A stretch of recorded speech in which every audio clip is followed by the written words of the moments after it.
أعزائي المشاهدين، سلام الله عليكم. موعد وتوقيت مباراة الأرجنتين ضد المغرب المنتخب الأولمبي في أولمبياد باريس 2024. قبل البدء لا تنسى الإعجاب بالفيديو والاشتراك في القناة وتفعيل جرس الإشعارات، ولا تنسى عزيزي المشاهد توقعك للمباراة في أسفل التعليقات. إليكم كافة التفاصيل.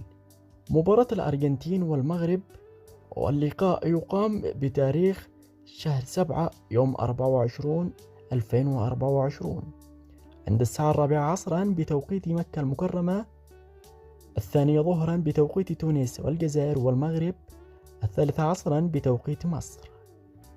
واللقاء يقام ضمن مباريات الجولة الأولى في أولمبياد باريس 2024، والمباريات منقولة على بي إن سبورت المشفرة. وعن ملعب اللقاء فسوف تقام على ملعب كفورة غيشار. أشكركم على حسن المشاهدة. دمتم